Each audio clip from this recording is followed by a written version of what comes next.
Assalamualaikum, halo guys, welcome back to my channel. Teman-teman, aku itu nggak setuju kalau teman-teman itu buru-buru banget untuk membuka praktek bidan ya. Jadi aku nggak nyaranin untuk teman-teman untuk buru-buru gitu, lulus kebidanan terus langsung buru-buru nih persiapan alat tempat terus praktek. Aku itu nggak setuju kalau caranya kayak gitu. Walaupun teman-teman itu punya modal uang banyak, suami mendukung ya gitu, terus bisalah untuk beli alat, nyiapin tempat, semuanya bisa. Tapi aku jujur nggak setuju kalau caranya seperti itu ya teman-teman. Karena gini, eee, materi kuliah yang ada di perkuliahan, itu ilmunya kalau misalkan kita terjun di lapangan, itu apa ya, menurut aku sih kurang banget gitu loh, kurang diasah, kurang banget lah pokoknya kalau misalkan hanya mengandalkan dari kuliah gitu. Makanya kita itu butuh yang namanya magang, butuh yang namanya kerja minimal 2 tahun, kita itu butuh pelatihan-pelatihan, terus seminar-seminar, itu fungsinya untuk menambah wawasan kita, menambah, eee,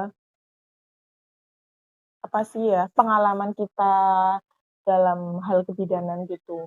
Kalau misalkan saran aku untuk yang baru-baru gitu, atau yang mungkin sekarang masih kuliah kebidanan ya, aku itu, lebih menyarankan kayak gini, teman-teman kuliah diselesain aja dulu, setelah itu magang. Nah, magang itu di mana aja bisa, guys. Jadi di PPM bisa, di puskesmas bisa, di rumah sakit bisa, itu minimal 6 bulanan lah gitu.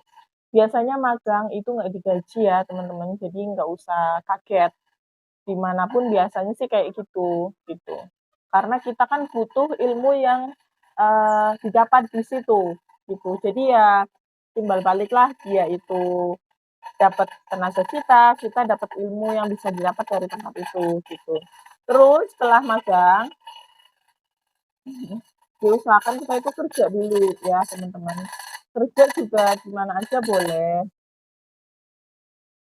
bisa di BPM, bisa di puskesmas, bisa di rumah sakit, itu kerja ya. Minimal ya sekitar 2 tahunan gitu, eee, persyaratannya juga kayak gitu ya teman-teman. Nah, di samping nanti kita kerja, kita kan jadi mengolah keterampilan kita ya. Contohnya nginfus deh, kalau misalkan kita udah terbiasa nginfus kan kita, enak gitu ya. Tapi kalau misalnya kita hanya mengandalkan dari teori, dari kuliah, itu rasanya kurang ya teman-teman, kurang mahir. Nah, sambil kita kerja, kita itu ikut, kegiatan IBI. Jadi ikut keanggotaan IBI, kegiatan yang dilakukan IBI. Di samping itu juga kita itu ikut kayak seminar, pelatihan, untuk menambah wawasan, menambah pengalaman kita, gitu. Nah, aku itu ya teman-teman ya, sebenarnya menginspirasi teman-teman untuk membuka praktek, terus, memotivasi teman-teman yang buka praktek, itu sebenarnya untuk teman-teman yang mungkin, udah jadi sukarelawan lama, terus gajinya itu jauh di bawah UMR, ya kan. Banyak ya kan kayak gitu. Jujur waktu aku kerja itu kayak gitu loh teman-teman. Jadi UMR-nya berapa, gaji bidan itu berapa, nggak sebanding dengan apa yang sudah kita keluarkan. Apalagi buat teman-teman yang mungkin sudah berkeluarga, sudah punya anak, kebutuhan semakin banyak. Nah, di situ aku tuh nyaranin untuk membuka praktek. Tapi kalau misalkan buat teman-teman yang masih mahasiswa, atau yang baru lulus, itu aku nggak nyaranin kalau kalian itu enaknya tuh buka praktek loh, gini-gini. Aku nggak nyaranin kayak gitu loh, teman-teman. Aku nggak setuju juga. Terus buat teman-teman yang udah resign lama nih, misalkan, kayak aku dulu ya, eee, hamil, mungkin punya anak, terus resign gitu. Terus udah gitu, aku nggak kerja lama, aku juga nggak setuju juga kalau misalkan kalian udah resign lama, tiba-tiba ujug-ujug langsung gitu, ngurus SIPB gitu. Aku juga nggak setuju juga, aku sih setujunya kalau yang resign-resign lama pasti kan istirahat ya, Nah, aku sih setujunya teman-teman juga magang lagi sih, maksudnya kerja sama dulu sama sama temen bidan, sama ikut-ikut pelatihan aja dulu gitu, baru nanti proses, apa namanya, ngurus SIPB gitu ya teman-teman. Jadi jangan disalahartikan gitu. Aku tuh memotivasi teman-teman, terus aku menginspirasi teman-teman untuk membuka praktek. Nah, di situ kayak jadinya kalau misalkan ditelan mentah-mentah tuh kayak berarti aku itu, habis lulus terus langsung dong ya, bisa bisa nyiapin tempat, nyiapin alat, SIPB kan uang ada, tempat ada gitu. Nah, aku itu nggak pengen kalian itu menelan mentah-mentah info yang aku kasih gitu di YouTube aku gitu. Segala sesuatu, video-video yang aku apa namanya, upload, aku post sebagai bahan motivasi, inspirasi buat teman-teman itu aku pengennya ya dicerna dulu. Nah, terus apalagi ya? Intinya sih singkatnya itu kalau yang baru lulus, magang dulu, minimal ya 6 bulan, setelah magang nanti kerja, gitu. Untuk magang dan kerja itu bisa di mana aja ya teman-teman, mau di PPM, puskesmas, rumah sakit, nggak apa-apa, nggak masalah. Nanti setelah itu baru nah di situ teman-teman untuk nyiapin tempat, nyiapin alat. Terus kalau misalkan dalam waktu resign atau kita itu baru lulus gitu kan ya. Nah, enaknya sih ya ikut pelatihan-pelatihan aja terus. Di situ kan ada pelatihan PPKDON, APN, terus yang jangka-jangka waktunya lama ya. Kalau aku sih nyaraninnya yang baru lulus tuh langsung ikut APN gitu ya teman-teman. Nabung dulu lah, nabung-nabung soalnya kan APN agak mahal ya, pelatihan yang paling mahal kayaknya.